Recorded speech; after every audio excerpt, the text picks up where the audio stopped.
다음 저 이승재님의 종목으로 넘어가 볼까요? 네, HDC 현대산업개발 여러 번 올려주셨어요. 네, 21,350원. 네, 진입가 비중은 30%이십니다.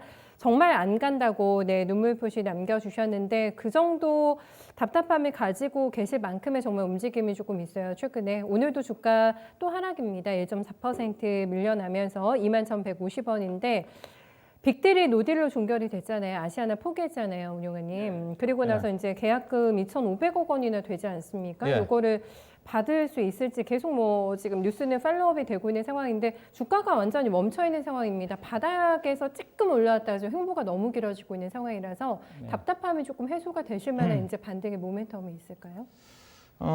일단은 업종이 중요하죠. 일단은 아시아나항공 인수는 이제 무산이 좀 됐으니까 이제 이 회사 입장에서 본다면 계약금을 좀 되돌려 받을 수 있을지 없을지. 근데 2,500억 자체는 제가 보기에는 큰 예사 주가의 방향에는 뭐 문제는 없다고 봐요. 뭐 주가 받는다 한다 하더라도 이 종목이 상세 돌아선다든가 또 못 받는다 한다 하더라도 예사가 크게 영향을 받을 수 있는 부분은 없습니다. 어느 정도 주가에 좀 반영이 좀 됐고, 그리고 예사가 뭐 현금 여력이 상당히 많은 회사거든요. 2,500억 땡긴다 한다 뜨인다 한다 하더라도 이 회사에서 재무 내용 자체에 큰 영향 없어요. 이 회사가 아니면 연간 현대산업개발이 거의 뭐 7천억, 8천억 정도 영업이익 낸 회사니까 큰 영향 없다고 좀 보고 있고, 일단은 매각은 좀 인수가 안 됐으니까 현재 항공업계를 감안한다 한다면 상당히 현대산업개발한테는 호재죠. 호재고 인수 안 함에 따라 가지고 아마 신용 평가사에서 아마 신용 등급도 아마 다시 상향시켰을 거예요.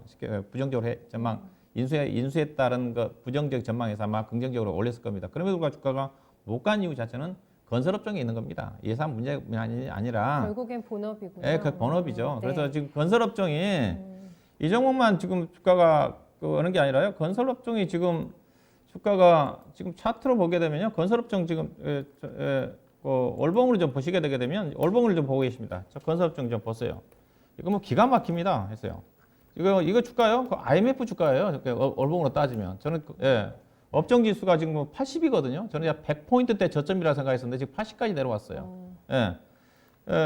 이거 실적으로 따지면 근데 이 정도 수준이 아니거든요. 실적은 지금 최고 거의 수준에 근접하는 쪽이 그 최고 수준 아니다 한다 하더라도 네. 거의 최고 수준에서 거의 뭐 80% 정도 이익 나거든요. 건설업체들이. 못 간 이유 자체가 결국은 정책 모멘텀이죠.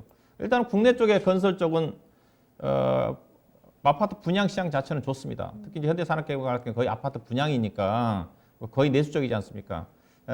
분양 시장은 좋아요. 2015년도 고점 찍고 난 다음에 완만하게 현재까지도 분양 시장은 좋아요. 근데 문제는 이제 해외 건설 쪽에, 물론 예산은 해외 건설은 없어요. 그렇지만 해외 건설사들이 국내 쪽에 기반을 두고 있는 GS건설이나 현대건설이라든가 대림산업이라든가 그들 종목들이 함께 가야 될 종목도 싸보이는 되거든요. 근데 네. 그쪽에 현대건설, 대림산업, GS건설 같은 게 해외 쪽에 수주가 아예 없거든요. 지금 거의 지금 올해 작년도도 목표에 훨씬 못 미치는 수주를 했는데 올해도 지금 수주가 거의 부족합니다. 조선업종과 마찬가지로 그거 달성하기 쉽지가 않아요. 그러다 보니까 결국 건설주의 모멘텀 자체는 해외 쪽의 수주가 성장 모멘텀인데 국내는 안정적이니까, 그래서 현대산업개발 같은 게 해외 수준은 아니다 한다 하더라도 해외 쪽에 기반을 두고 있는 국내 대형 건설사들 주가 못 가니까 이 종목도 상대적으로 주가가 못 가는 거죠. 왜냐하면 해외 쪽에 있는 건설사들이 지금 PER이요.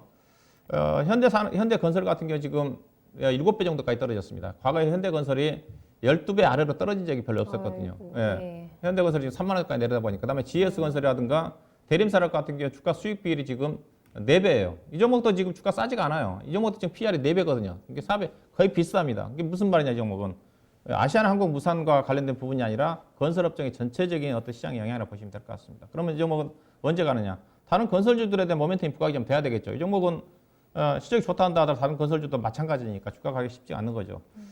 가기 위해서는 결국은 유가가 상승을 하면서 해외 쪽에 중동 쪽을 중심해서 수주가 해외 건설사들이 나오면서 그들 종목들이 올라가면서 상대적으로 현대산업개발도 싸 보이면서 주가가 올라갈 수 있는 부분인데 그 부분 자체는 요원하다고 봐야 되겠죠. 그러다 국내 쪽 같은 경우는 정부의 어떤 부동산 억제 정책 때문에 아파트 분양 시장 자체는 꾸준하게 전개되면 되겠지만 정책 모멘텀 자체가 쉽지 않는 부분이기 때문에 주가는 계속적으로 저평가 상태에서 오랫동안 행보할 수밖에 없다. 우리 시청자님이 답답하다고 그랬었는데 그러다 종목을 팔아야 되느냐.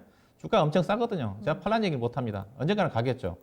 이들 종목들이 이들로 건설주뿐만 아니라 건설주, 화학주, 철강주, 은행주, 증권주도 마찬가지고 다 비싼 저평가 가치주거든요.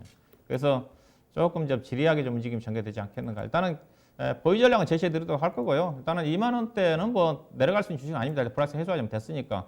아마 뭐 반등이 나온다 하더라도 최근에 고점 수준인 2만 4, 5천 원까지는 충분히 이제 반등이 좀 나오지 않겠는가. 그래서 2만 원과 2만 원, 5천 원 사이의 등락 구간을 이용한 매매 전략이 필요하지 않겠는가. 그 정도로 말씀드리도록 하겠습니다. 네, 시간에 대한 투자는 조금 진행이 돼야 된다.